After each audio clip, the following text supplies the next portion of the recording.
साथीयो,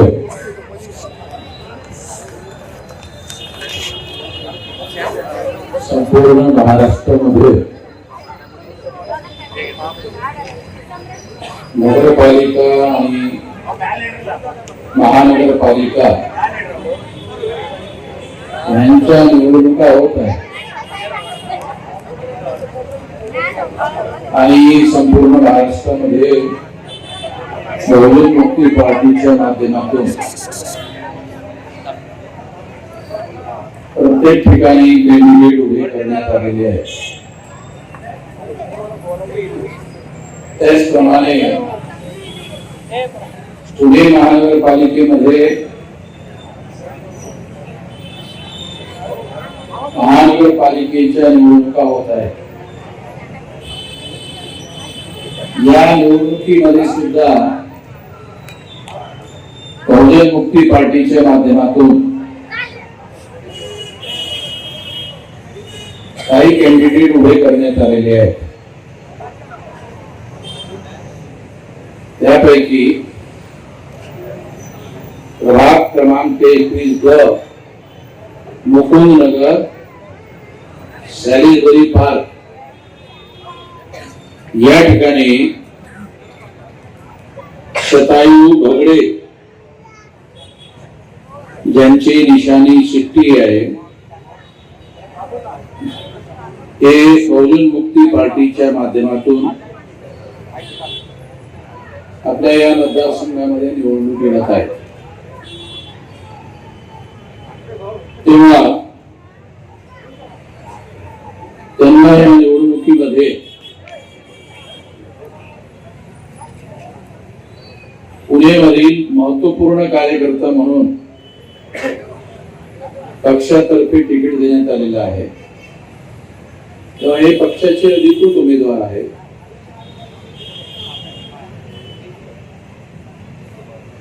म्हणून पुण्यामधील लोकांना या निमित्तानं अशी विनंती करण्यात येत आहे की त्यांनी शतायू बगडे यांना आपलं मूल्यवान मत देऊन विजयी करावं आणि त्यांना पुणे महानगरपालिकेमध्ये निवडून गेल्यानंतर त्यांच्याकडून या प्रभागामध्ये जे विकासाचे कार्य आहे ते करण्यासाठी मोठी संधी देण्यात यावी. इतर अनेक पक्ष सुद्धा निवडणुका लढत आहेत आणि ते जे प्रस्तावित पक्ष आहेत, राष्ट्रीय पक्ष आहेत, ते सातत्याने निवडणुका लढवतात आणि त्या निवडणुकांमध्ये मोठ्या प्रमाणामध्ये काळ्या पैशाचा वापर केला जातो. बहुजन समाजाची जी लोक आहेत त्या काळ्या पैशाच्या माध्यमातून त्यांची मतं विकत घेण्याचा प्रयत्न होतो आणि बहुजन समाजामधील काही लोक आपली मतं विकण्याचा सुद्धा प्रयत्न करतात असं निश्चितपणे म्हणता येऊ शकते. कारण अशा पद्धतीची माहिती आमच्या जवळ उपलब्ध आहे. प्रस्थापित पक्ष यांची संख्या फक्त 3.5% आहे. अशा लोकांना बहुसंख्य मतं मिळतात कशी? त्यांची जातीची संख्या ही फक्त 3.5% असताना सत्ताधारी पक्षांची सुद्धा त्यांचेच उमेदवार निवडून येतात आणि विरोधी पक्षामध्ये सुद्धा त्यांचेच मतदार निवडून येतात. हे असं कसं होतंय? तेव्हा लोकांमध्ये मोठ्या प्रमाणामध्ये, बहुजन समाजाच्या लोकांमध्ये अशी मोठ्या प्रमाणामध्ये निराशा पसरलेली आहे. कुणी जरी निवडून आला तो काही करणार नाही. अशा प्रकारचं एक वातावरण केवळ पुणे महानगरामध्ये नाही, देशामध्ये पसरवण्यात आलेला आहे. आणि मूळ निवासी बहुजन समाजातील लोकांमध्ये ही भावना पसरवण्यात आलेली आहे की कुणी निवडून आलं तर काही करणार नाही. त्यामुळे मग काय होत आहे, कुणी निवडून आलं तर काही करणार नाही म्हटल्यानंतर मग मतदारामध्ये एक प्रकारची निराशा पसरते. आणि मग ते काय विचार करतात, मग आता कुणी जर निवडून आलं काहीच होत नसेल आणि कुणी काही करत नसेल तर मग आपण आपल्या मतांची विक्री करून काही पैसे आपण घ्यावे आणि 2-3 दिवस पोटभर आपलं, जरी दररोज खायला नाही मिळालं तरी 2-3 दिवस आपले पोटभर आपण खावं, अशा प्रकारचा विचार बहुजन समाजामध्ये जे वातावरण पसरवण्यात आलेलं आहे त्यामुळे पसरलेला आहे, तो पसरवण्यात आलेला आहे. कारण प्रस्थापित लोकांचे जे पक्ष आहेत किंवा त्यांची मतसंख्या आहे, ती मतसंख्या लक्षात घेता ते निवडून येऊ शकत नाही. म्हणून मूळ निवासी बहुजन समाजामध्ये त्यांनी अशा पद्धतीचा प्रचार केलेला आहे आणि ही मतं त्यांनी रुजवलेली आहे. फुले शाहू आंबेडकर ह्या लोकांनी 1848 पासून तर 26 जानेवारी 1950 पर्यंत जेव्हा भारताची घटना भारतामध्ये लागू करण्यात आली, ती लागू झाल्यानंतर निवडणुका भारतात सुरू झाल्या, सार्वत्रिक निवडणुका सुरू झाल्या भारतामध्ये. तेव्हा आपल्या महापुरुषांनी 100 वर्षापेक्षा जास्त लढा देऊन आपल्या लोकांना मतदानाचा अधिकार मिळवून दिला. जगामध्ये असे युरोपियन देशामध्ये असे अनेक देश आहेत या ठिकाणी लोकांना मतदानाचा अधिकार नव्हता, फक्त शिकलेल्या लोकांना मतदानाचा अधिकार होता किंवा टॅक्स पे करणाऱ्या लोकांनाच फक्त मतदानाचा अधिकार होता.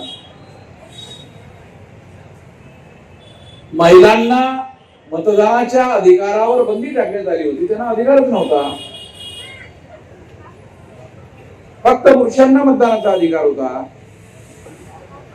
शिकलेल्या लोकांना फक्त मतदानाचा अधिकार होता.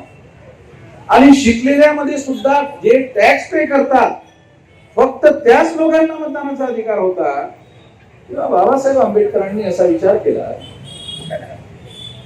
की आमच्या लोकांना 2 वेळचं अन्न पोटभर खायला मिळत नाही, तर ते टॅक्स पे कुठून पे करणार, कुठलं टॅक्स पे करणार. आणि मग टॅक्स पे जर करणार नसतील तर मग त्यांना मतदानाचा अधिकार मिळणार नाही. म्हणून 1932 ला च्या नंतर बाबासाहेब आंबेडकरांनी राऊंड टेबल कॉन्फरन्स मध्ये हा मुद्दा लावून धरला आणि आपल्या लोकांना मतदानाचा अधिकार कुठल्या आधारावर मिळवता येईल याचा त्यांनी बारकाईने विचार केला. तेव्हा त्यांच्या असं लक्षात आलं की आपल्या जवळ काय आहे, काहीच नाही.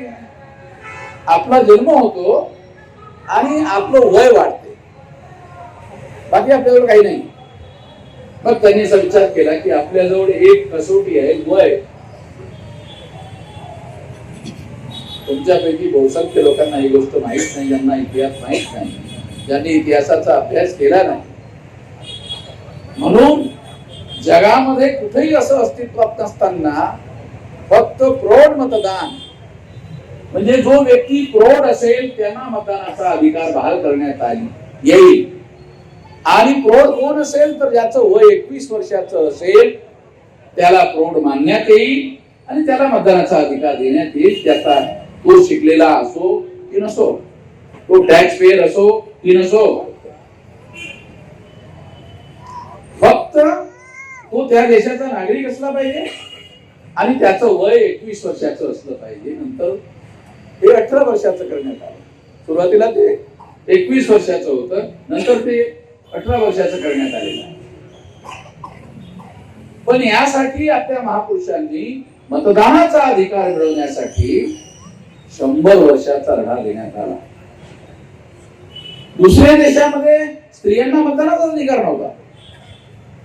या ठिकाणी मोठ्या संख्येने महिला ऐकून त्यांना सांगतोय, 26 जानेवारी 1950 ला जेव्हा भारताची घटना लागू करण्यात आली त्यावेळेस स्त्री आणि पुरुष यांच्यामध्ये मतदानाच्या अधिकारावरून कुठल्या प्रकारचा भेद करता येणार नाही, केला जाणार नाही. स्त्री आणि पुरुष म्हणून फक्त त्यांचं वय बघण्यात येईल आणि त्या आधारावर त्यांना मतदानाचा अधिकार बहाल करण्यात येईल. मतदानाचा अधिकार म्हणजे काय? बऱ्याच लोकांना मतदानाचा अधिकार म्हणजे काय हे आणखी समजत नाही. मतदानाचा अधिकार म्हणजे काय? मतदानाचा अधिकार म्हणजे लोकांना शास्त्रा वर्गामध्ये रूपांतरित करणं. मतदानाचा अधिकार म्हणजे काय? लोकांना, सामान्य लोकांना शास्त्रा वर्ग म्हणजे शासक वर्गामध्ये रूपांतरित करणं. जेव्हा तुम्हाला मतदानाचा अधिकार मिळतो तेव्हाच तुम्हाला निवडणुकीमध्ये उभं राहण्याचा अधिकार मिळतो. आणि या माध्यमातून तुम्ही ग्रामपंचायतीमध्ये सदस्य निवडून आणू शकता. त्या सदस्याच्या बळावर तुम्ही ग्रामपंचायतीचा सरपंच बनवू शकता. त्याच प्रकारे तालुका पंचायतीमध्ये असं होऊ शकते, जिल्हा पंचायतीमध्ये सुद्धा असंच होऊ शकते, नगरपालिका आणि महानगरपालिकामध्ये असंच होऊ शकते, विधानसभा आणि लोकसभेमध्ये सुद्धा असंच होऊ शकते. म्हणजे याचा अर्थ असा, मतदानाचा अधिकार म्हणजे निवडणुकीला उभे राहण्याचा अधिकार आणि निवडून येणाऱ्या व्यक्तीमधूनच आमदार खासदार बनले जातात. आमदार खासदारामधून मंत्री संत्री बनले जातात आणि जे खासदार बनतात त्यांच्यामधूनच मंत्री आणि प्रधानमंत्री बनवले जातात. याचा अर्थ असा की मतदानाचा अधिकार हा शास्त्रा वर्ग बनण्याचा अधिकार आहे. हे अजूनही जे आमचे बहुजन समाजाचे SC ST OBC मराठी लोक आहेत त्या लोकांना ही गोष्ट माहित नाही. मतदानाचा अधिकार हा शास्त्रा वर्ग म्हणजे शासक वर्ग बनण्याचा अधिकार आहे. निवडणूक लढवणाऱ्या लोकांना सुद्धा ही गोष्ट माहित नाही आणि त्यामुळे लोकांना या संबंधामध्ये जागृत करण्याचे जे प्रयत्न व्हायला पाहिजे ते होत नाही. मतदानाचा अधिकार म्हणजे शासक बनण्याचा अधिकार. ज्यांना मतदानाचा अधिकार नसतो त्यांना निवडणूक लढवता येत नाही आणि ज्यांना निवडणूक लढवता येत नाही तो मंत्री संत्री मुख्यमंत्री प्रधानमंत्री होऊ शकत नाही. म्हणजे मतदानाच्या अधिकारावरच मंत्री संत्री आमदार खासदार आणि प्रधानमंत्री बनले जाऊ शकतात, बनवले जाऊ शकतात. याचा अर्थ असा की मतदानाचा अधिकार हा शास्त्रा वर्ग म्हणजे शासक वर्ग बनण्याचा अधिकार आहे. ही माहिती आपल्या लोकांना नाही. कोणीही सांगण्याचा प्रयत्न करत नाही. सांगण्याचा प्रयत्न न करण्याचं एक मोठं कारण त्यांनाच माहित नसतं. त्यांनाच माहित नसतं तेव्हा ते काय करणार? बाबासाहेब आंबेडकर हे बॅरिस्टर म्हणजे बॅरिस्टर होणारा जो माणूस आहे तो घटनेच्या मुद्द्यावर हायकोर्टामध्ये आणि सुप्रीम कोर्टामध्ये वकिली करू शकतो. म्हणजे त्याला घटनेचं ज्ञान असतं. आणि विधानसभेत आणि लोकसभेमध्ये सर्वात प्रथम महत्वपूर्ण कार्य काय केले जातं?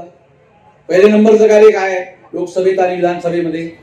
विधानसभा म्हणजे विधान बनवणारी सभा. विधान बनवणारी सभा म्हणजे काय? कायदा बनवणारी सभा.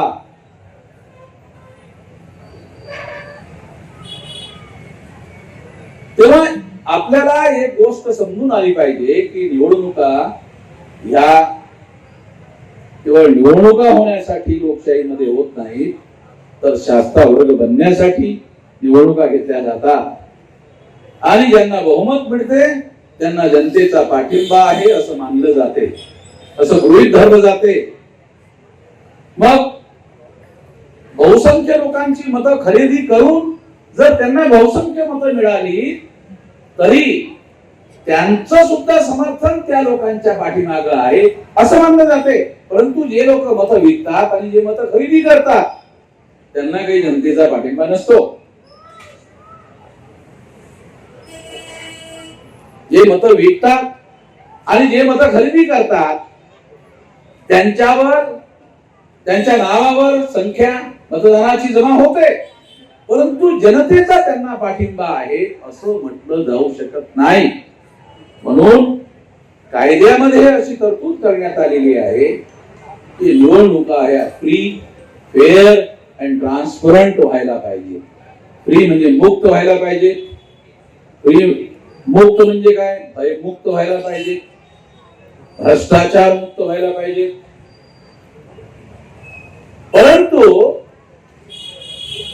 असा रिवाज चालले देशामध्ये की जो समाजामध्ये गुंडागर्दी करतो त्याला जर तिकीट दिलं तर लोक घाबरूनच त्याला मतदान करतात. तो काही समजावून सांगायला येत नाही. फक्त तो लोकांना म्हणतो, तुम्ही फक्त एवढं लक्षात घ्या की भाई आहे.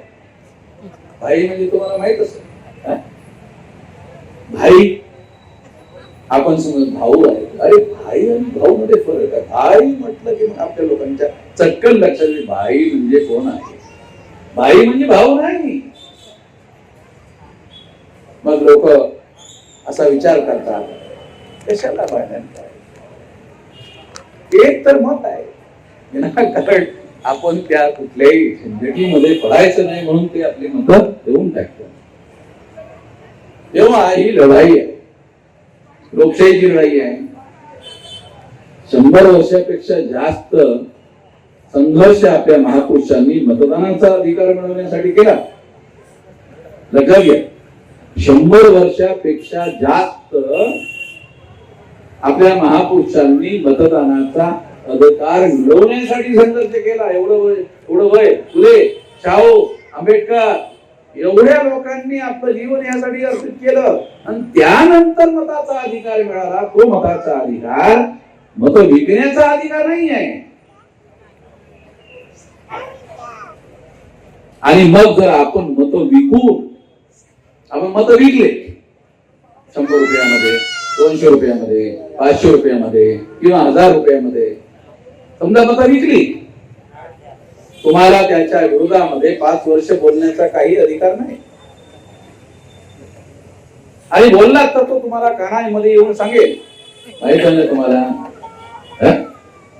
मी तुम्हाला पैसे दिले होते ते 5 वर्षासाठी दिले होते. दिवसाला ते 4 आणे पडत असतील, दिवसाला 4 आणे पडत असतील किंवा 1 आणा पडत असेल जास्तीत जास्त, पण मी तुम्हाला तुमचं मत खरेदी करण्यासाठी पैसे दिलेले आहेत. तेव्हा पैशाने जे लोक मत विकतात किंवा जे लोक खरेदी करतात, जे खरेदी करतात ते तुमचे प्रतिनिधी नसतात, ते तुमचे मालक असतात. ते प्रतिनिधित्व आणि मालक ह्याच्यामध्ये फार फरक आहे. आपण निवडणुकीमध्ये प्रतिनिधित्व निवडण्यासाठी निवडणुका लढत असतो किंवा मतदान देत असतो. तेव्हा ही बाब आपण लक्षात ठेवली पाहिजे. निवडणुका free, fair and transparent. Free म्हणजे मुक्त व्हायला पाहिजे, भयमुक्त व्हायला पाहिजे, भ्रष्टाचार मुक्त व्हायला पाहिजे, दबाव मुक्त व्हायला पाहिजे. फेअर म्हणजे कुठल्याही प्रकारचा भ्रष्टाचार नाही झाला पाहिजे. ट्रान्सपरंट म्हणजे पारदर्शी झाल्या पाहिजे. सरकारी पातळीवर सुद्धा मोठ्या प्रमाणात भ्रष्टाचार केला जातो. मतपेट्यांमध्ये घोटाळा केले जातात. असे नवीन प्रकार होत चाललेले आहेत. तेव्हा ईव्हीएम मधून मोठ्या प्रमाणात अशी चर्चा चाललेली आहे की फ्री, फेअर अँड ट्रान्सपरंट निवडणुका होत नाही. म्हणून आम्ही देशभर यासाठी संघर्ष करत आहोत की ईव्हीएम मशीन हटवली पाहिजे आणि त्याऐवजी बॅलेट पेपर आणलं पाहिजे. ईव्हीएम मशीन मध्ये जेव्हा आपण मतदान टाकतो तेव्हा ते फक्त जमा होते, त्याचा कुठलाही आतमध्ये पुरावा राहत नाही. बॅलेट पेपरचं कसं आहे, बॅलेट पेपर जर तुम्ही टाकलं फोल्ड करून तर टाकतानाही त्याचा पुरावा राहतो आणि टाकल्यानंतर सुद्धा पुरावा राहतो. नंतर वेगवेगळे करून मोजणी करायची असेल तर ते मोजणी करता येतं. तुमची मतं सहजासहजी चोरी करू शकणार नाही, ते त्या ठिकाणी दिसली पाहिजे. तेव्हा ईव्हीएम पेक्षा ballot paper free, fair and transparent निवडणुकासाठी योग्य मानले जातात. अमेरिकेमध्ये भारतापेक्षा अमेरिका 100 पट विकसित आहे, पण अमेरिकेमध्ये बॅलेट पेपरवर निवडणुका होतात. बऱ्याच लोकांना ही गोष्ट माहित नसेल. अमेरिकेमध्ये बॅलेट पेपरवर निवडणुका होतात. इंग्लंडमध्ये बॅलेट पेपरवर निवडणुका होतात. युरोपमध्ये बॅलेट पेपरवर निवडणुका होतात. मतपत्रिकेवर, कागदावर निवडणुका होतात. ईव्हीएम वर होत नाहीत. तेव्हा ईव्हीएमच्या माध्यमातून फ्री, फेअर अँड ट्रान्सपरंट निवडणुका होत नाहीत. असं जगामध्ये असं सिद्ध झाल्यानंतर भारताने ईव्हीएम मागे घेतल्या.